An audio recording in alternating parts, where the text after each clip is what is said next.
Cat यानी central administrative tribunal, जिसकी तरफ से कार्रवाई अमल में लाई गई और ये कार्रवाई श्रीनगर के बेंच की तरफ से हुई। एक बेंच जम्मू में काम करता है, एक श्रीनगर के अंदर, और दफ़ा 370 की मनसूखी के बाद इन बेंचों का क़याम अमल में लाया गया। बेंचों के बनने के बाद कई केसेस जो तरजीह बुनियादों पर रखे जाने चाहिए थे या अंडर ट्रायल थे, जम्मू कश्मीर हाई कोर्ट तक ये केसेस पहुँचे, और जब कैट तक या सेंट्रल एडमिनिस्ट्रेटिव ट्रिब्यूनल तक कई केसेस पहुंचे तो इनमें बड़े बड़े फैसले भी हुए, और ये सूरत हाल जो बन रही है उसमें कुछ तारीखी फैसले भी सुनाए गए। ताज़ा मामला वादी कश्मीर का है, जहां पर इंतज़ामिया को एक ऑर्डर का जवाब न देने पर पेनल्टी पड़ी, बिलखुसूस chief engineer roads and building department Kashmir, जिनकी 50% तनख्वाह को अटैच करने का हुक्म सुनाया गया, मुंसलिक कर दी गई।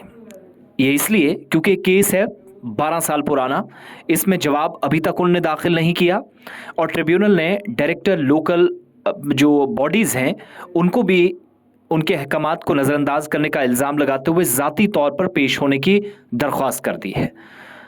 अब आप अंदाज़ा लगाइएगा कि अदलिया पर लोगों के एतमाद को किसी भी कीमत पर महफूज और बरकरार रखा जा सके, इसकी कोशिश हुई है और इसी तरह का एक फ़ैसला सुनाया गया।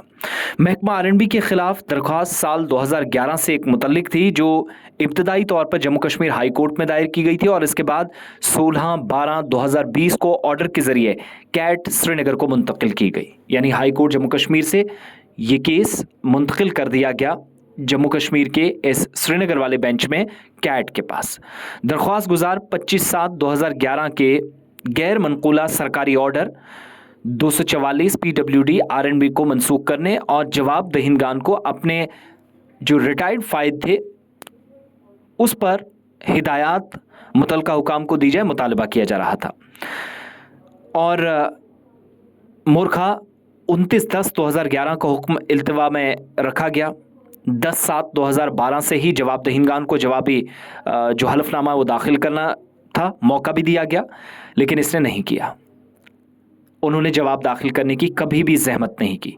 दूसरी सूरत में अदालत जवाब की अदम मौजूदगी के को इस मामले में आगे ले जा रही थी और कहा कि बेख्तियार नहीं है, हमारे दायरा इख्तियार में हम कार्रवाई करें। तो एक शख्स था जिसको रिटायर्ड जो बेनिफिट्स मिलने चाहिए थे नहीं मिले, अदालत तक बात गई, हाई कोर्ट ने केस 2020 में शिफ्ट कर दिया कैट को। 3 सालों से जवाब, बल्कि आप कह सकते हैं कुल मिलाकर 11 सालों से जवाब मुतलका हुकाम से मांगा जा रहा था और वो नहीं दिया गया, और बिलाखिर chief engineer roads and building department Kashmir की 50% तनख्वाह काट दी गई या जो मुंसलिक करनी थी अटैच कर दी गई।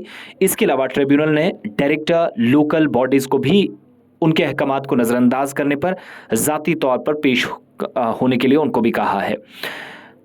ये भी कहा गया है कि सीनियर अफसरान को अवामी फ़राइज़ में अदालत में पेश होने के बजाय लोगों की तकालीफ को कम करने की ज़्यादा ज़रूरत होती है, लेकिन ऐसा नहीं हुआ। इस बात का जिक्र करते हुए कि कानून की हुक्मरानी सबसे ज़्यादा है और इस मुक़द्दस इदारे में लोगों के ईमान को महफूज रखना होगा, कहीं ऐसा ना हो कि लोगों का इदारे से एतमाद उठ जाए। कैट ने ऑर्डर दिया कि chief engineer PWD roads and building, जिसको आप कहते हैं इसका डिपार्टमेंट कश्मीर सूबे की, उनकी तनख्वाह 50% मुंसलिक कर दी जाए, जबकि इस मामले में अभी तक जो जवाब नहीं आया ये उसकी सारी सज़ा है। ट्रिब्यूनल के हुक्म के मुताबिक एक दरख्वास्त में भी सख्त ऑर्डर्स जारी किए जा सकते हैं, और ये तो पुराना केस था। दरख्वास्त गुजार ने 26/5/2010 को होने वाले कम्युनिकेशन बेरिंग नंबर और इसके अलावा जो उसको मनसूख करने, इसके ताल्लुक से 2010 से ये केस थी। इसके अलावा कंप्यूटर असिस्टेंट के दस्तयाब असामी के ख़िलाफ़ कवायद के मुताबिक सख्ती से रेगुलाइजेशन का मुकदमा, जब ये मामला 2 दिन पहले ज़ेर गौर आया तो कैट ने इस पर देखा कि कोई जवाब ही नहीं दिया गया है। तो अब आप अंदाज़ा लगाएं कि सरकारी अफसरान अगर गैर संजीदगी का मुजाहरा करते हैं तो ऐसे भी कार्रवाई हो सकती है। तो इस सिलसिले में 4/6/2024 को डायरेक्टर लोकल बॉडीज़ कश्मीर की ज़ाती मौजूदगी तलब करना मुनासिब समझा गया है। तो अब वो 4 जून को हाजिर भी होंगे। मामला यहाँ से आगे कैसा बढ़ेगा, लेकिन 13 साल का अरसा हो चुका था, जवाब नहीं दिया गया था, एक शख्स मुतासिर हो रहा था। कैट ने सीनियर अफसर की तनख्वाह भी काटी और बाकी अफसरान को कोर्ट में बुला लिया।